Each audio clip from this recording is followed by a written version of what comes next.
Good morning everyone. ये multiple choice questions हैं crop production technology second के, है ना। Crop production technology second means होता है रबी क्रॉप्स।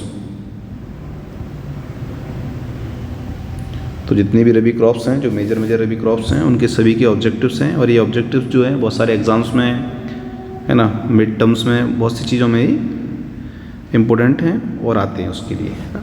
तो सबसे पहला क्वेश्चन है इसका, थोड़ा इसको डिटेल में पढ़ेंगे सब चीज़ों को। The most cultivated crop in India among the cereals, है ना। इंडिया की बात कर रहे हैं यहाँ पे कि इंडिया में जितनी भी सीरियल्स ग्रो करते हैं उसमें से सबसे ज़्यादा ऐसी कौन सी क्रॉप है जिसका सबसे ज़्यादा कल्टीवेशन किया जाता है ना। तो वीट क्रॉप है जिसका सबसे ज़्यादा कल्टीवेशन इंडिया में किया जाता है। दूसरा क्वेश्चन है इसमें, प्रोटीन कंटेंट इन वीट। तो वीट में जो है 10 से 12 यानी कि 10 to 12% प्रोटीन रहता है। इसमें कौन सी प्रोटीन रहती है? ग्लूटिन प्रोटीन रहती है, ग्लूटिन, है ना। ग्लूटिन प्रोटीन रहती है, इसी की वजह से इसको ब्रेड के लिए यूज़ किया जाता है, ग्लूटिन प्रोटीन को, है ना। तो जो ब्रेड के लिए जो वीट यूज़ होता है उसका बॉटनिकल नेम है ट्रटिकम एस्टिवम, है ना। एक्चुअली में 4 बॉटनिकल नेम है, ट्रटिकम एस्टिवम, दूसरा है ट्रटिकम ड्यूरम, फिर नेक्स्ट है ट्रटिकम एस्फेरो कोकम और ट्रटिकम डाइकोकम। तो इस तरह से वीट के 4 बॉटनिकल नेम है। तो जो 10 से 12% प्रोटीन है वो कौन सी प्रोटीन है? ग्लूटिन है। और ग्लूटिन के ही कारण जो है ट्रटिकम एस्टिवम को ब्रेड वीट या अपन इसको चपाती के लिए यूज़ करते हैं। तो क्वेश्चन नंबर 2 है। क्वेश्चन नंबर 3 है, wheat is also known as king of cereal. King of cereal इसको कहते हैं, है ना। जबकि एशिया में सबसे ज़्यादा, अगर अपन एशिया की बात करें तो एशिया कंट्री में सबसे ज़्यादा राइस को कंज्यूम किया जाता है और इसको स्टेपल फूड भी कहते हैं। स्टेपल फूड क्या है? राइस है। एशिया का स्टेपल फूड राइस है, ठीक है। लेकिन वीट को क्या कहते हैं? किंग ऑफ सीरियल्स कहते हैं, ठीक है। Indian institute, 4th number question है, Indian institute of wheat and barley is located in, कहाँ पर लोकेटेड है? करनाल, हरियाणा में। करनाल है हरियाणा में, वहाँ पर ही वीट और बार्ली का रिसर्च सेंटर वहाँ पर है। फिर 6th नंबर क्वेश्चन है इसमें, highest productivity of wheat in which state. India में कौन सी स्टेट में सबसे ज़्यादा प्रोडक्टिविटी है? तो पंजाब में इसकी प्रोडक्टिविटी सबसे ज़्यादा है, ठीक है। फिर है 7th नंबर क्वेश्चन है, ideal fertilizer dose of wheat. तो वीट के लिए कौन सा आइडियल फर्टिलाइजर है? 20-60-40 एन नाइट्रोजन, फास्फोरस और पोटेस। नाइट्रोजन है 120 और पोटेस है 60 और फास्फोरस 60 और पोटेस है 40। ये सभी जो डोज है वो कितना किस्म है? kg पर हेक्टेयर, है ना। तो 120 नाइट्रोजन, 60 फास्फोरस और 40 पोटेस kg पर हेक्टेयर अपन एक आइडियल जो है डोज है वीट के लिए। फिर इसमें है mention the rabi season pulse. तो रबी पल्स कौन सी रहती है? इसमें अपन 4 ऑप्शन दिए हैं, देखो। सोयाबीन कब उगाते हैं? खरीफ में, है ना। रेड ग्राम भी खरीफ में और ग्रीन ग्राम भी खरीफ में, ये तीनों क्रॉप खरीफ सीजन की। तो कौन सी बच जाती है? Number A, chickpea. तो इसको क्या करते हैं अपन? रबी सीजन की पल्स है अपना। ए नंबर का क्वेश्चन जो है राइट क्वेश्चन है। इसका ओरिजिन कहाँ से माना जाता है? वीट का ओरिजिन 9th नंबर क्वेश्चन में है, साउथ वेस्ट एशिया को इसको ओरिजिन प्लेस इसका माना जाता है, ठीक है, साउथ वेस्ट एशिया को। फैमिली कौन सी है? जितनी भी सीरियल्स क्रॉप हैं उनकी सभी की फैमिली जो है ग्रेमनी है, और ग्रेमनी को ही पोएसी कहते हैं।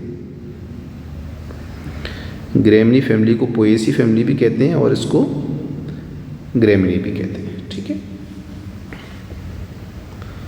नेक्स्ट क्वेश्चन है, प्रोडक्शन मिलियन टन्स। तो ये क्वेश्चन जो एक क्वेश्चन है 5 नंबर, वो एक ऐसा क्वेश्चन है जो ईयरली चेंज होता रहता है। प्रोडक्शन हर साल ज़्यादा कम होता रहता है, इसको अपन डिस्कस नहीं करेंगे, ठीक है। तो तो scientific name of wheat, scientific name क्या है? जिया मेज किसका है? मेज का। मेज जो क्रॉप है वो खरीफ सीजन में उगाई जाती है, तो जिया मेज इसका है। ट्रिटिकम, ट्रिटिकम डाइकोकम, ट्रिटिकम एस्टिबम और ओराइजा सटाइवा। तो इसमें अपन डिस्कस कर लेते हैं। देखिए ओराइजा सटाइवा किसका बॉटनिकल नेम है? राइस का है। और अपना जो आंसर है वो सही आंसर है ट्रिटिकम एस्टिबम, क्योंकि इसी को अपन ब्रेड वीट काउंट करते हैं, तो ये अपना राइट आंसर है कि वीट का साइंटिफिक नेम है, बॉटनिकल नेम है ट्रिटिकम एस्टिबम। तो ये हो गया अपना क्वेश्चन। फिर अपना 12 नंबर क्वेश्चन है, which one of the following sequence is correct in the context of 3 largest wheat producing states in India. तो 3 सबसे ज़्यादा जो प्रोडक्शन देती हैं वो है अपना उत्तर प्रदेश, पंजाब और हरियाणा। इन जगह सबसे ज़्यादा वीट का प्रोडक्शन होता है। देखो प्रोडक्टिविटी पंजाब की ज़्यादा है, लेकिन प्रोडक्शन उत्तर प्रदेश का ज़्यादा है। सबसे ज़्यादा प्रोडक्शन और एरिया कहाँ पर? उत्तर प्रदेश में है, लेकिन प्रोडक्टिविटी पंजाब में ज़्यादा है ना। फिर नेक्स्ट क्वेश्चन है आपका, if a farmer practice sugar cane wheat the cropping intensity. Cropping intensity एक फार्मूला रहता है क्रॉपिंग इंटेंसिटी का, उससे अपन किसी भी क्रॉप की इंटेंसिटी निकालते हैं कि एक साल में उसकी इंटेंसिटी कितनी रही। तो इसकी जो शुगर केन एक क्रॉप है, और चूँकि ये 12 महीने की क्रॉप रहती है, 12 मंथ क्रॉप है ये, है ना। और ये जो है एक सीजन की 4 मंथ 3 to 4 मंथ क्रॉप रहती है। तो इनकी इंटेंसिटी जो रहेगी वो है 200% इसकी क्रॉपिंग इंटेंसिटी है वीट और शुगर केन की। ठीक है। नेक्स्ट क्वेश्चन है 40 number question, seminal root of wheat are. कैसी रूट है? ये टेम्परेरी रूट रहती है। देखो जब वीट का जर्मिनेशन होता है, जैसे ये वीट का है, तो यहाँ से इसकी रूट्स बनती हैं और यहाँ से इसका जो है सूट बनता है। तो ये है सूट और ये है रूट। तो जब रूट बनती है इसकी, तो ये प्राइमरी रूट रहती है इसकी, प्राइमरी, है ना, परमानेंट नहीं रहती है। सबसे पहले ये रूट्स निकलती हैं, तो इसको कहते हैं सेमिनल रूट। ये कौन सी है? सेमिनल रूट है ये वाली, सेमिनल। तो सेमिनल के बाद 21 से 25 डेज आफ्टर सोइंग फिर आपकी रूट बनती है, क्राउन रूट इनिशिएशन होता है। तो जो क्राउन रूट्स निकलती हैं तो ये अपने आप जो है वहाँ से ख़त्म हो जाती हैं और ये टेम्परेरी रहती हैं। और फिर ये जो रूट आती हैं जो CRI वो परमानेंट रूट रहती हैं। ठीक है। तो सेमिनल रूट रहती है इसमें, जो टेम्परेरी रूट रहती है, ये अपना ये आंसर है। लेकिन इसके साथ एक दूसरी भी रूट निकलती है, वो है CRI स्टेज भी, जो 21 से 25 दिनों में बनती है। जब वो बनती है तो वही परमानेंट रूट के रूप में काम करती है। फिर नेक्स्ट है मरकोनी बीट इज़ नोन एज। तो मरकोनी बीट को अपन कहते हैं ड्यूरम बीट, जैसा कि अपन ने अभी ऊपर एक बॉटनी का नेम पढ़ा था, ड्यूरम बीट, ट्रिटिकम ड्यूरम। तो वो मरकोनी बीट है इसका। ठीक है। ट्रिटिकम डाइकोकम भी अपन ने पढ़ा था। सोनालिका, सोनालिका एक वैरायटी है वीट की, वैरायटी है किसकी है? वीट की है। सोनालिका बहुत फेमस वैरायटी है। ठीक है। फिर नेक्स्ट क्वेश्चन है अपना, the most critical stage for irrigation in wheat. Critical stage इसकी, तो ये log phase, at harvest, vegetative और क्राउन रूट इनिशिएशन। तो अपन ने जैसा कि पढ़ा था अभी, CRI की फुल फॉर्म होती है crown root initiation, crown root initiation. अब क्राउन रूट निकलती कहाँ से है? अपन एक बार इसको समझ लेते हैं। ये सॉइल सरफेस है, ये अपना वीट का प्लांट है, और ये आपकी सेमिनल रूट है, जो टेम्परेरी रूट्स उसको कहते हैं। तो जो फर्स्ट नोड रहता है, यहाँ इसका फर्स्ट नोड रहता है, यहीं से जस्ट ऊपर के हिस्से से रूट्स निकलती हैं, उनको अपन कहते हैं क्राउन रूट, है ना। तो ये होगी क्राउन रूट। ये कब आती हैं? 21 से 25 दिन बाद, डे आफ्टर सोइंग। इनका फॉर्मेशन होता है 21 से 25 डेज डे आफ्टर सोइंग। अब एक नेक्स्ट क्वेश्चन है, gene responsible for the dwarfness. Dwarfness का मतलब होता है कि किसी भी प्लांट की हाइट को, है ना, कम करना। हाइट इसकी कम हो जाती है। कौन सा जीन रिस्पॉन्सिबल रहता है इसके लिए? नॉरिंगटन। नॉरिंगटन, नॉरिंगटन एक जीन है जो रिस्पॉन्सिबल है डॉर्फनेस के लिए वीट क्रॉप में। और राइस में कौन सा है? राइस में है डी जी वू जीन, ऐसे करके डी जी वू है, कुछ ऐसा जीन है एक जो रिस्पॉन्सिबल राइस की डॉर्फनेस के लिए। नेक्स्ट क्वेश्चन है flowering portion of wheat is called, जो जहाँ पर फ्लावर्स लगते हैं उसको अपन कहते हैं ईयर हेड या हेड कहते हैं। तो ईयर हेड होता कैसा है, जैसा कि ये व्हीट क्रॉप है, अपन इसको समझते हैं यहाँ पे, और यहाँ से इसमें बाली निकलती है, इस तरह की बाली रहती है जो आईसीआर के लोगों पे बनी है, इस तरह की बाली रहती है, ये बाली है, इसमें ओन निकले रहते हैं ऐसे। तो इसी जो पोर्शन है इसी में आपके फ्लावर्स रहते हैं, इसी में सीड्स फॉर्मेशन होता है ना। तो इस पोर्शन को कहते हैं अपन ईयर हेड, ईयर हेड, इसी में आपके फ्लावर्स आते हैं, जो सबसे टॉप पोर्शन आता है जहाँ पर सीड सेटिंग होती है।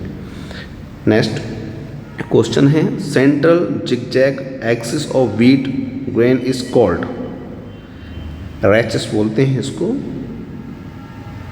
ठीक है। Central zigzag axis of the wheat grain is called rachis. Fruit type of wheat is, तो कैरियोप्सिस होता है जितनी भी सीरियल्स हैं, सीरियल क्रॉप्स सभी में लगभग फ्रूट टाइप कैसा होता है, कैरियोप्सिस कहते हैं उसको। और जो पेनिकल रहता है, पेनिकल जो रहता है, पेनिकल लेंथ, ये राइस में रहता है और भी क्रॉप में रहता है जहाँ पर अपने ग्रेन्स बनते हैं, बाली जिसको बोलते हैं, और ओन बोलते हैं जो अपन ने यहाँ पर भी पढ़ा है, जस्ट बाली के ऊपर रहता है, ये वाला जो पोर्शन है यहाँ अपन ने पढ़ा था, जो ईयर हेड रहता है उसके ऊपर छोटे छोटे थॉर्न्स टाइप स्ट्रक्चर रहता है, उसको ओन बोलते हैं, ठीक है। Energy rich drink, next question है energy rich drink from barley malt, और कौन सी एनर्जी ड्रिंक बनाई जाती है माल्ट से? तो इसमें क्वेश्चन में दिया है आपका हॉर्लिक्स इससे बनता है, बॉर्नवीटा इससे बनता है, बूस्ट इससे बनता है। तो एनर्जी ड्रिंक बनती है बूस्ट और हॉर्लिक्स किससे बनता है? बार्ली से बनता है, ठीक है। Protein content in barley, barley crop में कितना प्रोटीन रहता है? तो 10 से 12% इसमें भी प्रोटीन रहता है, बार्ली में भी 10 से 12 है और गेहूँ में भी अपना 10 से 12 है। बार्ली प्रोडक्शन इन इंडिया कितना है? तो ये भी एक ऐसा क्वेश्चन है जो इसको डिस्कस नहीं करेंगे क्योंकि ईयरली ये चेंज होता रहता है ना। नेक्स्ट है फ्रॉस्ट, क्या फ्रॉस्ट बार्ली जो है फ्रॉस्ट को टॉलरेट कर सकता है? तो नहीं कर सकता है, ठीक है। नेक्स्ट है हाईएस्ट प्रोड्यूसिंग स्टेट्स कौन सी है इंडिया में जो बार्ली प्रोडक्शन करती है? तो सबसे ज़्यादा राजस्थान में अपना बार्ली होता है, यहीं से इसका प्रोडक्शन सबसे ज़्यादा रहता है। सीड रेट क्या रहती है बार्ली की per hectare? Seed rate of barley इस पर हेक्टर, इसकी पर हेक्टर सीड रहती है 100 kg, और अपनी वीट की जो है 100 kg वीट की भी रहती है, वीट 100 kg पर हेक्टेयर। तो बार्ली और वीट की लगभग सीड रेट सेम है। टू वेराइटीज़ बार्ली आर, कौन सी दो वैसी वेराइटी हैं जो वीट की हैं? वीट की दो वेराइटियों के नाम पूछे इसमें, तो सबसे फर्स्ट में दिया है हस्कलेस और होल्ड, ये इसकी दो बार्ली की दो वेराइटी है। नेक्स्ट है moisture required for the storage, तो स्टोरेज जब भी अपन किसी भी क्रॉप का स्टोरेज करते हैं तो उसमें मॉइस्चर कंटेंट कम होना चाहिए। अगर मॉइस्चर कंटेंट सीड में या ग्रेन में ज़्यादा है तो स्टोरेज में फुल चांसेस है उसमें फंगस या कोई इंसेक्ट या कोई बैक्टीरियल डिसीज़ होने के चांसेस है। इसलिए स्टोरेज में क्या करते हैं, मॉइस्चर कम रखते हैं, उसमें 10 से 12%, 10 to 12% मॉइस्चर स्टोरेज के ड्यूरेशन में अपन इसको स्टोर करते हैं, ठीक है। एवरेज यील्ड क्या है इसकी? एवरेज यील्ड है 3 to 3.5, यानी 33 से 35 क्विंटल पर हेक्टेयर लगभग। क्विंटल में बात करें अपन तो टन एक अलग यूनिट है और क्विंटल एक अन्य यूनिट है ना। तो क्विंटल हो गया 100 kg का और टन हो गया 1000 kg, है ना। तो टन कितना है 1000 kg और क्विंटल कितना है 100 kg। तो इसको क्विंटल और kg सब में नाप सकते हैं आप, क्विंटल में भी नाप सकते हैं। तो इस तरह से, तो अपन टन की बात करें, यहाँ पर टन दिया है वैल्यू, तो 3 से 3.5 टन प्रति हेक्टेयर इसमें उत्पादन होता है। सेंटर ऑफ ओरिजिन क्या है इसका? सेंटर ऑफ ओरिजिन है इसका एशिया और इथोपिया, है ना। Centre origin of the barley क्या है इसका? Asia and Ethiopia. Next question है 31 नंबर का क्वेश्चन है, the inflorescence of barley is called. तो स्पाइक कहते हैं इसको, स्पाइक। तो जो जैसे वीट के केस में अपन ने पढ़ा था कि इस तरह का एक स्ट्रक्चर रहता है, इसको अपन ईयर हेड कहते हैं और स्पाइक भी कहते हैं, स्पाइक, है ना। तो इसको अपन स्पाइक कहते हैं। जहाँ पर इन्फ्लोरेसेंस मतलब जहाँ पर फ्लावर्स आते हैं, इन्फ्लोरेसेंस यानी कि फ्लावर जहाँ लगते हैं वो स्पाइक पे लगते हैं। Most critical stage of irrigation, most critical stage of irrigation in barley. तो कौन सी स्टेज है इसमें? टिलरिंग स्टेज है। टिलर्स क्या होते हैं? एक वीडियो अपन ने पहले भी अपना ऑलरेडी अपने डिस्कस किया है टिलर्स में, और बार्ली क्रॉप में किया है। जैसे कि ये यहाँ पर अपना एक बार्ली का प्लांट लगा है, तो इस साइड से कुछ नए प्लांट्स जो उगते हैं उसको अपन कहते हैं टिलर्स। तो ये जो है टिलर्स है, ठीक है। और अपने वीट में कौन सी स्टेज है? क्रिटिकल स्टेज है पानी देने की, CRI। तो ये वीट के लिए है और टिलरिंग जो है अपने बार्ली के लिए। तो 2 क्वेश्चन यहाँ पे इसमें रिसॉल्व हो जाते हैं। और नेक्स्ट है बार्ली क्रॉप नीड्स तो कूल्ड एंड ड्राई क्लाइमेट। तो क्योंकि जो क्रॉप प्रोडक्शन टेक्नोलॉजी रबी क्रॉप है, तो रबी क्रॉप में जब अपन सोइंग करते हैं तो टेम्परेचर जो है डाउन रहता है, और जब इसकी हार्वेस्टिंग करते हैं तो ड्राई क्लाइमेट हो जाता है, टेम्परेचर बढ़ जाता है, क्योंकि ये मार्च अप्रैल में इसकी हार्वेस्टिंग होती है। तो अल्टीमेटली क्लाइमेट जो है ड्राई हो जाता है ना। तो इसको कैसी क्लाइमेट चाहिए? At the time of sowing it required cold climate and at the time of the harvesting it required dry climate, यानी वार्म क्लाइमेट की रिक्वायरमेंट है एट हार्वेस्ट टाइम पे, है ना। और हॉट और ह्यूमिड किसके लिए चाहिए? हॉट और ह्यूमिड राइस के लिए चाहिए। राइस क्रॉप अपनी जो हॉट और ह्यूमिड क्लाइमेट में ग्रो होती है। नेक्स्ट क्वेश्चन है 34 number, photo periodically barley is type of the plant. तो ये है लॉन्ग डे प्लांट। वीट और बार्ली दोनों ही लॉन्ग डे प्लांट है। लॉन्ग डे यानी कि इनको 11 से 14 घंटे इतना डे इनको रिक्वायर रहता है। जैसे कि अपन जानते हैं कि दिसंबर में जो है 25 दिसंबर में बड़े दिन स्टार्ट हो जाते हैं ना, लॉन्ग डे स्टार्ट हो जाते हैं। तो वही लॉन्ग डे का मतलब होता है कि इनको दिन में ज़्यादा फोटोसिंथेसिस करने के लिए ज़्यादा सनशाइन आवर की रिक्वायर्ड रहती है। तो सनशाइन आवर जो है 11 से 14 घंटे तक होता है उस टाइम में, तो इसी को कहते हैं लॉन्ग डे प्लांट। वीट और बार्ले जो है दोनों ही लॉन्ग डे प्लांट है, ठीक है। फिर अपनी डेप्थ ऑफ सोइंग। तो डेप्थ ऑफ सोइंग एक ऐसा क्वेश्चन है जो mainly depth of sowing mainly depend करती है कोलियोपोटाइल पे। Length of कोलियोपोटाइल। कोलियोपोटाइल का मतलब होता है कि जैसे ये सीड है, यहाँ पे आपका ये सीड, और इसमें से जो अपना जो नया प्लांट निकलता है इसकी लेंथ क्या होती है eight the time of germination. तो उसके ऊपर किसी भी क्रॉप की डेप्थ ऑफ सोइंग डिपेंड करती है ना। तो अपनी जो क्रॉप है बार्ली, उसके लिए अपन को डेप्थ ऑफ सोइंग कितना रखना है? 3 to 5 सेंटीमीटर। इससे अपन अगर डेप्थ में करते हैं तो उसके कोलियोपोटाइल को जर्मिनेट होने में प्रॉब्लम होती है और वो जर्मिनेशन प्रॉपर नहीं हो पाता है।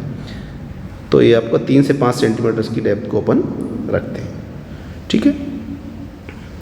नेक्स्ट क्वेश्चन है 36 नंबर का, suit of barley is called. देखो 2 पोर्शन होते हैं प्लांट में, जैसे कि प्लांट है, ये सॉइल सरफेस है, ये प्लांट। तो जो सॉइल सरफेस है, ये सॉइल सरफेस, तो जो अपर पोर्शन है प्लांट का ये हो गया शूट पोर्शन, और ये हो गया ये जो नीचे का है वो रूट पोर्शन। तो ये पूछ रहा है क्वेश्चन में, suit of barley is called, इसको क्या कहते हैं? तो कल्म कहते हैं, CULM, कल्म। इसके सूट को कल्म कहा जाता है, ठीक है। Leaf of barley, leaf of barley क्या है, कैसी है, इसका टाइप पूछ रहे हैं वो। तो सिसिल टाइप है ये, sessile type. Leaf of barley sessile type, ठीक है। नेक्स्ट है एक क्वेश्चन बहुत कॉमन है, आता ही है, salt tolerant variety of barley. बहुत कॉमन क्वेश्चन है कि ऐसी कौन सी वेराइटी है जो सॉल्ट के इफेक्ट को टॉलरेट कर सकती है, उसके प्रति उसका रेसिस्टेंस रहता है। तो इसमें क्वेश्चन नंबर में आंसर फैसा ही अंबर, फर्स्ट जो आंसर है वो अंबर राइट आंसर है अंबर। अंबर एक ऐसी वैरायटी है बार्ली की जो सॉल्ट को कुछ हद तक टॉलरेट कर सकती है, सहन कर सकती है ना। नेक्स्ट है बार्ली ग्रोन इन वेल। कौन से सीजन में इसको अपन ग्रो करते हैं? तो जैसा कि अपन पढ़ चुके हैं, kharif products crop production technology second, और सेकंड होता है रबी सीजन। तो रबी सीजन में इसको अपन ग्रो करते हैं। टेम्परेचर कितना रिक्वायर्ड रहता है, how much temperature required for the barley cultivation. तो इसके लिए 5 to 27 डिग्री के मिडल में कोई भी टेम्परेचर रहेगा क्रॉप का तो ये अच्छे से ग्रो कर सकती है। ठीक है, साइंटिफिक नेम ऑफ चिकपी। अब अपन कल्टीवेशन इसकी चिकपी के बारे में पढ़ेंगे, जिसको अपन ग्राम कहते हैं, ग्राम, और हिंदी में कहते हैं चना। इसका कल्टीवेशन, तो सबसे पहले इसका साइंटिफिक नेम पूछा है। साइंटिफिक नेम देखो, दो तरह के चने ग्राम रहता है, एक तो रहता है देसी और एक रहता है काबुली। काबुली है ना, तो दोनों के ही अलग अलग बॉटनी नाम है। साइसर एरिटिनम, साइसर एरिटिनम किसका बॉटनी नाम है, देसी का, और साइसर काबुलिनम जो है वो काबुली चने का है। तो दोनों की बॉटनी का नाम यहाँ पर दिए है। ठीक है, और जिया मिर्च किसका है, मिर्च का है। तो ये हो गया साइंटिफिक नेम देसी चने का साइसर एरिटिनम, और काबुली का साइसर काबुलिनम। अब नेक्स्ट क्वेश्चन है 42, chickpea is also known as. तो इसको अपन क्या जानते हैं, बंगाल ग्राम के नाम से भी जानते हैं। जो देसी चना रहता है अपना देसी, जिसको ब्राउन बोलते हैं, ब्राउन ग्राम। ठीक है, तो इसको अपन बंगाल ग्राम कहते हैं ना। फैमिली और चिकपी कौन सी है इसकी, तो ये जो प्लांट है वो है फैबेसी का है। फैबेसी को ही अपन क्या कहते हैं, लेग्यूमिनेसी कहते हैं।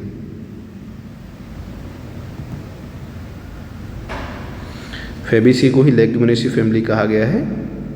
तो जो ग्राम है वो एक पल्स क्रॉप है जो लेग्यूमिनेसी फैमिली से या फैबेसी फैमिली से बिलोंग करती है। ठीक है, चिकपी रिच इन किसमें रिच रहता है, प्रोटीन में रहता है। इसमें सब मतलब अच्छी प्रोटीन रहती है। इसमें शायद 20 to 23% प्रोटीन रहती है। मतलब ये जो कंटेंट है प्रोटीन का वो डिफ़र करता है वैरायटी टू वैरायटी। जैसे कि काबुली है तो उसमें मतलब कुछ और प्रोटीन रहेगा, देसी है तो उसमें कुछ और रहेगा, और वैरायटी का भी डिफरेंस रहता है। तो एक रेंज इतना है इसमें। ठीक है, नेक्स्ट है in human body chickpea can reduce. तो क्या रिड्यूस करता है, ब्लड कोलेस्ट्रॉल को रिड्यूस करता है। इसको अगर अपन कंज्यूम करते हैं किसी भी फॉर्म में तो ये ब्लड के कोलेस्ट्रॉल को रिड्यूस करता है ना। नेक्स्ट है एवरेज प्रोडक्शन। तो एवरेज प्रोडक्शन की भी बात अपन नहीं करें क्योंकि ये हर साल जो है चेंज होता रहता है इसका प्रोडक्शन, है ना। नेक्स्ट है what percentage of the world chickpea is produce in India, यानी कि पूरे विश्व का भारत में कितना % प्रोडक्शन होता है। तो अपने यहाँ से 64 प्रोडक्शन अपन इंडिया देती है चिकपी का, है ना। तो इतना प्रोडक्शन अपने यहाँ इसका होता है। नेक्स्ट है how many colour varieties does chickpea have. तो कितनी वेराइटी है इसके पास, 3 है। On the basis of colour के हिसाब से 3 वेराइटी इसके पास। नेक्स्ट क्वेश्चन है how long can dry chickpea store, यानी कि अपन ड्राई चिकपी को कितने मंथ तक स्टोर रख सकते हैं, यानी ईयर तक कितने टाइम तक उसको अपन स्टोर रख सकते हैं। तो इसमें दिया है अनलिमिटेड टाइम, इसमें दिया है, कोई ऐसा टाइम निर्धारित नहीं है। अपन उसको ड्राई को कभी भी स्टोर कितने टाइम तक स्टोर कर सकते हैं। नेक्स्ट क्वेश्चन है because chickpea are high in dietary fibre that disease are they considered beneficial for. कौन से उसके लिए बेनिफिशियल है, तो ये डायबिटीज़ जो जितने पेशेंट हैं उसको वो खा सकते हैं क्योंकि इसमें फाइबर की अच्छी क्वालिटी होती है। ठीक है, सीड रेट क्या है चने की, सीड रेट है 75 to 100। देखो सीड रेट जो है किसी भी क्रॉप की सीड रेट जो है डिपेंड करती है, seed rate depends on many factors like method of sowing, है ना, सीड साइज क्या है सीड का, जर्मिनेशन परसेंटेज, ठीक है, और सॉइल फर्टिलिटी, सॉइल मॉइस्चर, है ना। तो ये ऐसे बहुत सारे फैक्टर हैं जिनके ऊपर आपका, और सीज़न, है ना, सीज़न में लेट सोइंग कर रहे हैं आप, अर्ली सोइंग कर रहे हैं या टाइमली सोइंग कर रहे हैं। तो ये सारे फैक्टर जो है किसी भी सीड रेट को डिसाइड करते हैं। इसीलिए एग्रोनॉमी में जब भी सीड रेट की बात करते हैं तो इसमें एक रेंज देते हैं 75 to 100। अगर आप टाइमली सोइंग कर रहे हैं तो 75 kg लगेगा पर हेक्टेयर। अगर आप लेट सोइंग कर रहे हैं तो सीड रेट को अपन को इंक्रीज़ करना पड़ेगा। अगर अपन सीड ड्रिल से इसकी सोइंग कर रहे हैं तो उसको 75 kg लगेगा। अगर अपन ब्रॉडकास्टिंग कर रहे हैं तो सीड रिक्वायरमेंट ज़्यादा रहेगी। तो ये बहुत सारे फैक्टर्स हैं जिनके ऊपर सीड रेट डिपेंड रहता है। इसीलिए कभी भी एग्रोनॉमी में एक सीड रेट फिक्स नहीं रहती है, रेंज में रहती है इसमें, है ना। नेक्स्ट है क्वेश्चन है recommended optimum spacing to be given for desi variety. देखो यहाँ पर देसी वैरायटी के लिए इसने क्वेश्चन किया है। तो इसके लिए जो स्पेसिंग है वो है 30x30 यानी कि plant to plant 30 centimetre and row to row, है ना। देखो जो सोइंग होती है वो इस वे में होती है, यानी ये तो हो गया आपका रो और अपन ने यहाँ से प्लांट ये लगाया है, ये इस तरह से प्लांट लगाए, तो इनका डिस्टेंस कितना है 30 और इनका डिस्टेंस भी 30 सेंटीमीटर, यानी प्लांट टू प्लांट और रो टू रो के बीच में 30 सेंटीमीटर का गैप देसी वैरायटी के लिए अपन यूज़ करते हैं। फिर अपने इसने पूछा recommended optimum spacing for kabuli variety. Kabuli variety देखो बड़ी रहती है तो इसके लिए स्पेसिंग ज़्यादा रहेगी। तो इसकी स्पेसिंग कितनी है 45 × 45 सेंटीमीटर। प्लांट टू प्लांट 45 और रो टू रो भी 45 सेंटीमीटर स्पेसिंग मेंटेन करते हैं ना। नेक्स्ट है इन्फ्लोरोसेंस ऑफ द चिकपी, यानी कि फ्लावर जो आते हैं वो कहाँ पर आते हैं, तो ऑक्सिलरी रेसेम बोलते हैं इसको, ऑक्सिलरी रेसेम, उसके ऊपर इसके फ्लावर्स आते हैं। और पेनिकल बोलते हैं अपन राइस और बीट को, तो वहाँ पर इसके फ्लावर्स आते हैं। नेक्स्ट क्वेश्चन है most critical stage for the irrigation in chickpea. Chickpea में कौन सी क्रिटिकल स्टेज सबसे रहती है, तो प्री फ्लावरिंग, फूल आने से पहले की जो अवस्था रहती है उस समय अपन को इसमें सिंचाई करना चाहिए। अगर फूल आने की अवस्था पे सिंचाई करते हैं तो इसके जो फ्लावर्स रहते हैं वो ड्रॉप होने के चांसेस ज़्यादा रहते हैं, क्योंकि पानी आने से क्या होता है पूरी मेटाबॉलिक एक्टिविटी चेंज हो जाती है, फोटोसिंथेसिस और ज़्यादा करता है प्लांट, और जो एनर्जी रहती है फिर वो वेजिटेटिव पार्ट में ट्रांसफ़र हो जाती है, और जो रिप्रोडक्टिव पार्ट्स हैं जैसे फ्लावर हैं वहाँ पर एनर्जी कम होने से फ्लावर्स झड़ जाते हैं इसके, ठीक है। फिर नेक्स्ट क्वेश्चन है आइडियल टेम्परेचर क्या है इसके लिए, आइडियल टेम्परेचर फॉर सोइंग। तो इसके लिए 10 से 15 degree 10 to 15 degree temperature is ideal for the gram sowing. इसकी बुवाई के लिए इतना टेम्परेचर होना चाहिए, ठीक है। एक्चुअली में बेस टेम्परेचर इसका रहता है, बेस टेम्परेचर, बेस टेम्परेचर एक रहता है जो एटलीस्ट 5 डिग्री सेंटीग्रेड होना चाहिए। किसके लिए, स्पेशली रबी क्रॉप्स के लिए। और अपन खरीफ की बात करें तो खरीफ के लिए एटलीस्ट 10 डिग्री सेंटीग्रेड होना चाहिए, है ना। इतने पे ये प्रॉपर अच्छे से जर्मिनेशन कर सकते हैं, अदरवाइज इनका जर्मिनेशन इफेक्ट हो सकता है ना। नेक्स्ट क्वेश्चन है आपका the leading producer of the chickpea. तो सबसे ज़्यादा कहाँ पर होता है, पूरे विश्व में इंडिया में सबसे ज़्यादा चिकपी का प्रोडक्शन होता है, भारत में सबसे ज़्यादा प्रोडक्शन होता है। Next question photosynthetically photo periodically chickpea इस टाइप ऑफ, कौन सा टाइप है, तो ये भी लॉन्ग डे टाइप है, क्योंकि जितने भी रबी क्रॉप्स हैं तो ये सभी लगभग लॉन्ग डे हैं। क्यों लॉन्ग डे हैं, क्योंकि दिसंबर के बाद जो है लॉन्ग डे स्टार्ट हो जाते हैं और तभी इनका अपन प्रोडक्शन करते हैं रबी, मतलब रबी में ही, और उसी समय लॉन्ग डे स्टार्ट हो जाते हैं। इनको पकने के लिए ज़्यादा सनलाइट या अपन बोलें उसकी सूर्य की उपस्थिति की आवश्यकता रहती है ना। नेक्स्ट क्वेश्चन है निपिंग। निपिंग होता क्या है, निपिंग एक फिजिकल प्रोसेस है जिसमें एपिकल बर्ड्स रहते हैं, बर्ड को रिमूव करते हैं। एपिकल बर्ड होता क्या है, जैसे कि अपन ये यहाँ पर कोशिश करते हैं समझने की, ये प्लांट है और ये जो है चने का कोई पौधा है, तो ये जो इसका ग्रोविंग पॉइंट है, ये जो ग्रोविंग पॉइंट है, ग्रोविंग पॉइंट, इसको अपन रिमूव कर देते हैं, है ना, हाथ से इसको रिमूव कर देते हैं। इसको रिमूव होने से क्या होगा, तो जो एनर्जी जो फ्लो हो रही थी ऊपर की तरफ अपवर्ड में, वो लेटरल मतलब इसका फ्लो होने लगेगा एनर्जी। तो इसमें क्या होता है, निपिंग करने से ब्रांचिंग बढ़ जाती है इसमें। तो ब्रांचिंग जब रहेगी तो इसमें फ्लावर्स और पॉट्स बनने की संभावना ज़्यादा रहेगी। तो निपिंग इसमें दिया है क्वेश्चन, nipping is the in the chickpeas process to enlarge branching, है ना। तो ब्रांचिंग को इनलार्ज करने के लिए होती है ये, मतलब ब्रांचिंग की संख्या को बढ़ाने के लिए अपन को निपिंग करना चाहिए, है ना। तो जो है जब 35 से 40 दिन का प्लांट हो जाता है बुवाई के 35 से 40 दिन बाद इसकी अपन निपिंग करते ही करते हैं। नेक्स्ट है ड्यूरेशन ऑफ काबुली चना, इसका क्या ड्यूरेशन रहता है। तो ये 90 से 180 दिन के बीच में, देखो क्रॉप का ड्यूरेशन भी बहुत सी चीज़ों पर डिपेंड करता है। टाइम ऑफ सोइंग पे करता है, सबसे फर्स्ट है। तो आपने अगर टाइमली सोइंग की है तो ये 90 से 120-30 दिन में आपका हो जाएगा। अगर आपने लेट सोइंग की है तो इसको डे रिक्वायरमेंट ज़्यादा रहेगी।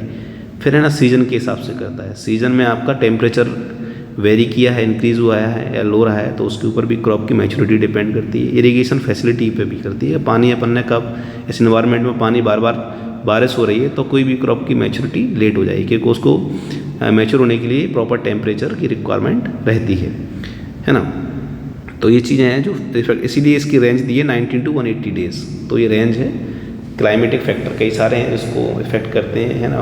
वाटर की अवेलेबिलिटी भी, मतलब पानी उपलब्ध है कि नहीं, पानी कब दिया उस पर भी डिपेंड करता है, और मौसम कैसा रहा है उस पर भी डिपेंड करता है ना, मतलब ज़्यादा टेम्परेचर रहा या कम टेम्परेचर रहा। अब नेक्स्ट है लेंटिन, है ना। तो लेंटिन का बॉटनी का नेम पूछा है, साइंटिफिक नेम है बॉटनी के नेम, तो लेंस कैली नेवरिस लेंटिन का बॉटनी का है ना। ये फर्स्ट वाला क्वेश्चन आंसर जो है राइट आंसर है। कौन सी फैमिली से बिलोंग करती है लेंटिन, तो ये भी जो है लेग्यूमिनेसी फैमिली से बिलोंग करती है, जिसको अपन ने पढ़ा था फेवेसी भी इसको कहते हैं, फेवेसी फैमिली भी इसको कहते हैं और लेग्यूमिनेसी फैमिली भी कहते हैं। तो इसका इन्फ्लोरेसेंस कैसा रहता है, जहाँ पर फ्लावर्स लगते हैं इन्फ्लोरेसेंस, तो ये इसको भी रिसेम कहते हैं, रिसेम में ही इसके फ्लावर्स लगते हैं, ठीक है। नेक्स्ट क्वेश्चन है अपना, रिकमेंडेड सीड रेट क्या है लेंटिन के लिए। तो लेंटिन के लिए भी रिकमेंडेड सीड आपकी 8 से 10 है, 8 से 10 नहीं है इसके लिए, जो चने के लिए लगभग उतनी ही इसके लिए है, 30 से 40 kg पर हेक्टेयर, यानी यहाँ लिख देते हैं 30 से 40 kg पर हेक्टेयर इसकी सीड रेट रहती है ना। लेंटिन कंटेन अबाउट प्रोटीन, कितना प्रोटीन रहता है लेंटिन में, तो इसमें रहता है 25% प्रोटीन, ठीक है। 25% प्रोटीन लेंटिन में प्रेजेंट रहता है। Weed in Lentin can be the control by applying, तो कौन सा अपन हेर्बिसाइड यूज़ करते हैं इसके लिए, फ्लूक्लोरालिन का उपयोग करके अपन इसका कंट्रोल कर सकते हैं। देखो ग्लाइफोसेट का यूज़ नहीं कर सकते किसी भी क्रॉप में, क्योंकि ये कैसा है, नॉन सेलेक्टिव है, नॉन सेलेक्टिव हर्बिसाइड, यानी कि ऐसे हर्बिसाइड जो क्रॉप और वीड दोनों को ही किल करते हैं उसको नॉन सेलेक्टिव कहते हैं। और ये कैसा है, ये सिलेक्टिव है, यानी कि ऐसे हर्बिसाइड जो क्रॉप को कोई इफेक्ट नहीं करते हैं और वीड्स को ही कंट्रोल करते हैं, ठीक है। तो इसके लिए फ्लोक्लोरालिन का यूज़ किया जाता है।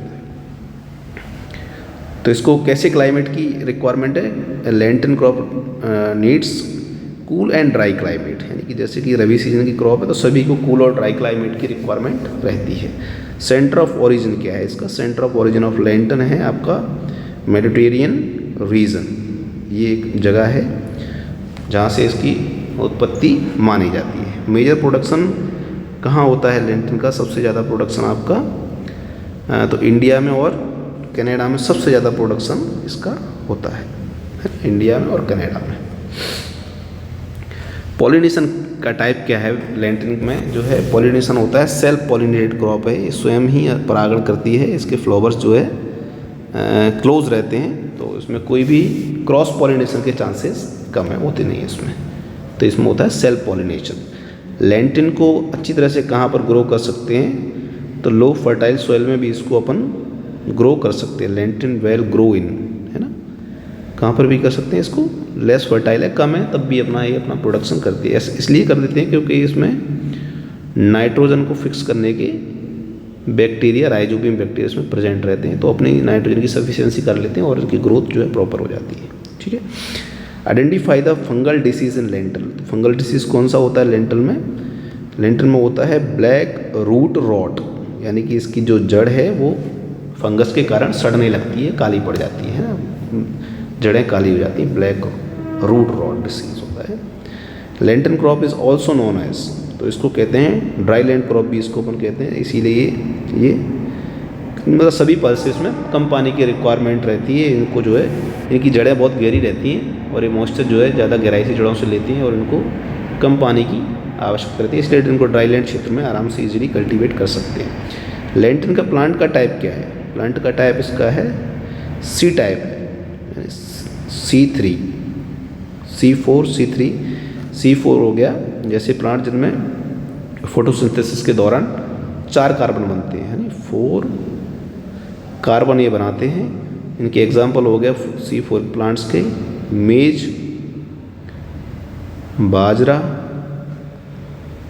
शुगर केन, ये हो गया C4 का। सी टाइप में आपका फर्स्ट आ गया लेंटिन, ग्राम आ गया है ना, वीट आ गया, ये सभी जो है C3 टाइप है ना।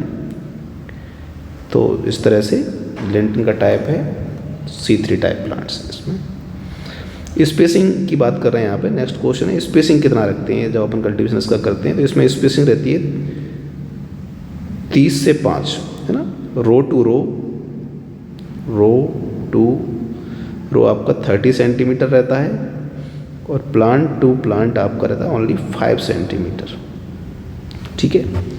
तो ये हो गया इसका spacing. Variety of the Lentin suitable for the flood condition, यानी कि देखो अपन ड्राई कंडीशन की बात करें तो इसको ड्राई में उगा सकते हैं, और कुछ ऐसी वैरायटी भी डेवलप की हैं जहाँ अगर पानी भी भर जाता है, किसी कारणवश मौसम कभी साफ नहीं रहता है, क्लियर नहीं रहता है, तो बारिश होने से पानी भर जाता है, तो उस कंडीशन में आप कौन सी वैरायटी, पूसा 6 ऐसी एक वैरायटी है जिसको आप फ्लड कंडीशन में यानी कि ज़्यादा भराव की स्थिति में भी ग्रो कर सकते हैं, कुछ हद तक अच्छा प्रोडक्शन देती है।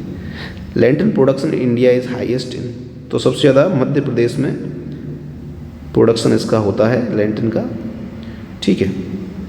Which element is deficiency is seen, which element deficiency is seen if Lentin is cultivated,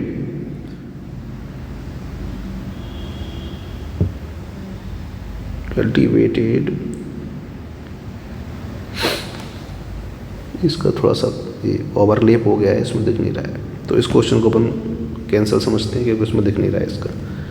suitable temperature for Lentin, तो इसके लिए आपका suitable temperature 18 to 30 degree centigrade, इतना तापमान इसके ग्रोथ एंड डेवलपमेंट के लिए सही है।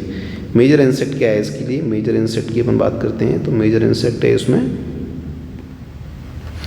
Semi looper. देखिए 2 होते हैं, सेमी लूपर का मतलब होता है, सेमी लूपर का मतलब होता है एक इंसेक्ट होता है जो इस तरह से चलता है ना, ऊँट की तरह जो चलता है, तो इसको कहते हैं सेमी लूपर। ये लीव्स के ऊपर ऊँट की तरह चलता है, ऐसा जिगजैग स्ट्रक्चर ऐसे ऐसे चलता है लीफ के ऊपर, तो इसको कहते हैं सेमी लूपर, ठीक है। तो ये इंसेक्ट जो है इसका मेजर इंसेक्ट है। नेक्स्ट क्वेश्चन है फील्ड पी। अब यहाँ पर बात करेंगे अपन मटर की पी की बात करेंगे, है ना। तो फील्ड पी के जो सीड्स रहते हैं वो गार्डन पी के समान ही रहते हैं, similar then the garden pea, है ना। Moisture required for the storage of the pea, कितना रिक्वायर्ड रहता है इसको 8 से 10 डिग्री, मतलब परसेंटेज डिग्री में नहीं है, इतना मॉइस्चर, क्योंकि मॉइस्चर तो परसेंट में रहता है, डिग्री में टेम्परेचर रहता है, तो इतना मॉइस्चर अपन को स्टोरेज के समय इसमें मेंटेन करना चाहिए, ठीक है। ये क्वेश्चन थोड़ा ओवरलैप है तो इसको भी अपन डिस्कस नहीं करेंगे इसमें। बॉटनी का नेम ऑफ गार्डन पी, तो गार्डन पी का बॉटनी का नेम है पाइसम सटाइवम वैरायटी हॉर्टेंस, ये हो गया आपका गार्डन पी का।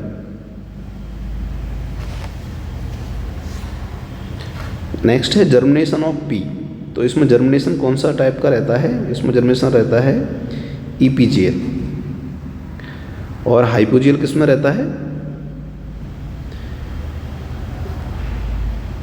इसमें क्वेश्चन सॉरी मैंने ये थोड़ा रॉन्ग लगा दिया है, इसमें अपन इसको करेक्ट कर लेंगे।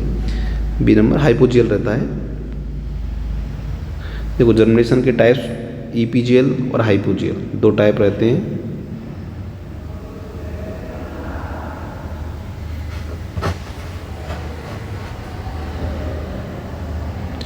नेक्स्ट क्वेश्चन है पी प्लांट आर कैसा प्लांट है ये, तो ये है day neutral plant, day neutral. देखिए 3 तरह से इसको क्लासीफाई किया गया है, short day plants, long day plants और डे न्यूट्रल। ठीक है, शॉर्ट डे प्लांट्स वो होते हैं जिनको जो डेज रहते हैं उनमें सनशाइन का प्रेजेंट जो रहता है, सन का प्रेजेंट रहता है, वो लेस रिक्वायरमेंट रहता है। लेस रिक्वायरमेंट मतलब हो गया 8 से 10 घंटे भी अगर सनशाइन आवर्स प्रेजेंट है तो ये अपना लाइफ साइकिल को इजीली और अच्छे से कंप्लीट करते हैं। लॉन्ग डे होते हैं जिनको 11 से 14 के बीच में इतने आवर्स जो है सन जो है प्रेजेंट रहना चाहिए, है ना, लॉन्ग डे प्लांट कहते हैं उनको। डे न्यूट्रल मतलब इन पे डे की प्रेजेंस का कोई इफेक्ट नहीं पड़ता है। जैसे कि टोमेटो है, इनको हर सीज़न में उगा सकते हैं, चिली है, इनको हर सीज़न में उगा सकते हो, मटर है, तो इसको भी अपन ऐसी वैरायटी डेवलप किए हैं जो इस पर सनलाइट की प्रेजेंस का कोई इफेक्ट नहीं पड़ता। ऐसे राइस की भी बहुत सारी वैरायटी हैं, जैसे छत्तीसगढ़ में राइस को 2 या 3 मौसम में अपन ग्रो करते हैं, है ना, तो ग्रो उस पर वो भी डे न्यूट्रल वैरायटीज़ है, तो उन पर भी डे की प्रेजेंस का कोई इफेक्ट नहीं पड़ता। इसका ओरिजिन क्या है? Origin of P, origin of P है इथोपिया। इथोपिया से इसकी उत्पत्ति मानी जाती है, इथोपिया में इसका ओरिजिन हुआ है ना। Which type of root system in found in the pea, तो पी में जो है टैप रूट सिस्टम रहता है, जैसा कि अपन पहले भी डिस्कस किए हैं, लेक्चर में डिस्कस किए हैं कि जितनी भी सीरियल क्रॉप्स उसमें फाइबरस रूट, क्योंकि इसमें फाइबर जैसी रूट रहती हैं, फाइबर यानी रेशेनुमा, ऐसे रेशेनुमा जड़ की संरचना या सिस्टम या स्ट्रक्चर होता है इसकी, उसको फाइबर रूट कहते हैं। कौन सी उसमें रहती है? All the cereals have fibrous root system, सभी सीरियल्स में। और जितनी भी पल्स हैं, जितनी भी पल्स हैं उसमें क्या रहता है? टैप रूट सिस्टम रहता है। टैप रूट का मतलब होता है, मीनिंग होता है जैसे एक ये रूट है ना, तो ये रूट यहाँ से ऐसे, ये टैप रूट सिस्टम है और ये आपका प्लांट है। तो इस रूट से जो है रूट हेयर्स रहते हैं इसमें ऐसे, और एक ही ये मेन रूट रहती है जो डेप्थ में जाती है सॉइल की, इसको कहते हैं टैप। और फाइबरस में मतलब ये फाइबर जैसी स्ट्रक्चर जो है रूट में बने रहते हैं, और ये बहुत डेप्थ में नहीं रहते, ये सेलो रूट सिस्टम रहता है और ये डीप रूट सिस्टम रहता है, डीप रूट सिस्टम रहता है। तो ये है अपना फाइबरस और रूट में या टैप रूट में डिफरेंस। और जितनी भी पल्स रहती हैं लगभग सब में टैप रूट सिस्टम ही रहता है। ठीक है, अब नेक्स्ट है pea fruit is known as, तो पी फ्रूट कैसा रहता है? पॉट्स रहती हैं इसमें, है ना, पॉट्स रहती हैं और सेल रहता है उसमें ग्राउंडनट में सेल रहता है, पॉड रहती हैं। पॉड आपकी लगभग सभी पल्स में पॉड रहती हैं, इसीलिए इसको पल्स कहते हैं क्योंकि उसमें पॉड्स रहती हैं। ठीक है, पॉड्स का मतलब हो गया फली। Flower colour of field P, field P का फ्लावर कलर कैसा रहता है? फील्ड पी का पर्पल रहता है, तो इसको कहेंगे अपन पर्पल जो कलर है वो फील्ड पी है। ठीक है, pea is known as minister of pulse या क्यून ऑफ पल्स, तो क्यून ऑफ पल्स कहते हैं अपन इसको पी को। सभी जो दालें हैं उनकी रानी है पी। ठीक है, P maturity is measured bye, तो अपन इसको कैसे मैच्योर समझेंगे कि ये मैच्योर हो चुकी है? ठीक है, टेंड्रोमीटर से इसको अपन मेजर करते हैं। Pea maturity is measured by tenderometer, hygrometer और पीटोमीटर, स्पीडोमीटर, ये सब तो खैर पता नहीं। फर्स्ट इसका आंसर है वो राइट आंसर है। नेक्स्ट है question critical stage of irrigation in P, तो मटर में पानी देने की सबसे क्रांतिक अवस्था या क्रिटिकल जो स्टेज है वो कौन सी है? वो है flower initiation and pod feeling stage. जैसा कि अपने ग्राम के लिए पढ़ा था उसमें था प्री फ्लावरिंग, है ना, तो flowering initiation to pod stage पर अपन इसमें पानी दे सकते हैं। ये सब इसकी जो है क्रिटिकल स्टेज है। Major pea producing states of India, तो सबसे ज़्यादा जो कहाँ होता है? उत्तर प्रदेश में इसका प्रोडक्शन सबसे ज़्यादा होता है। इसका यील्ड पोटेंशियल कितना है? कितना यील्ड इसमें रहता है? Yield of P quintal per hectare, तो बी नंबर आंसर है इसका। 80 से 100 क्विंटल पर हेक्टेयर इसमें प्रोडक्शन होता है। ठीक है। नेक्स्ट है P production out of total vegetable production, तो इसका आंसर है ए नंबर का 2.4%। Flower colour of garden pea, तो इसका जो कलर रहता है वाइट रहता है, यानी कि अपन 2 से पहचान सकते हैं। 90 नंबर का क्वेश्चन आप देख रहे हैं यहाँ पे, तो फील्ड पी का कलर क्या रहता है, पर्पल रहता है, और गार्डन पी का रहता है white. Delay harvesting lead to the conversion of sugar to starch, अगर आप पी की हार्वेस्टिंग में डिले करते हैं तो जो शुगर है वो स्टार्च में कन्वर्ट हो जाएगी, इसलिए उसको टाइमली हार्वेस्ट करना चाहिए। Selling percent in P, selling percent in P हो गया, इसमें मतलब कवर कितना रहता है और ग्रेन कितना रहता है ना, तो सेलिंग परसेंट इसका है 49%। ठीक है, इस 49% जो आपका सेल ऊपर वाला कवर निकलेगा, और सीड बाकी जो रिमेनिंग है वो सब सीड्स रहेंगे। सीड रेट क्या रहती है पी की, तो ये भी चने के लगभग बराबर रहती है, 80 से 100 kg पर हेक्टेयर, यानी 80 to 100 kg per hectare seed इसका यूज़ होता है। Most popular method of the potato planting, potato को प्लांटिंग, पोटैटो के ऊपर क्वेश्चन हैं कुछ पोटैटो प्लांटिंग के लिए। ठीक है, इस क्वेश्चन को अपन बाद में डिस्कस करेंगे। तो ये कुछ 100 क्वेश्चन अपन ने डिस्कस किए हैं, अभी 100 क्वेश्चन बाद में डिस्कस करेंगे, तो ये बहुत ही यूज़फुल क्वेश्चंस हैं। Thank you.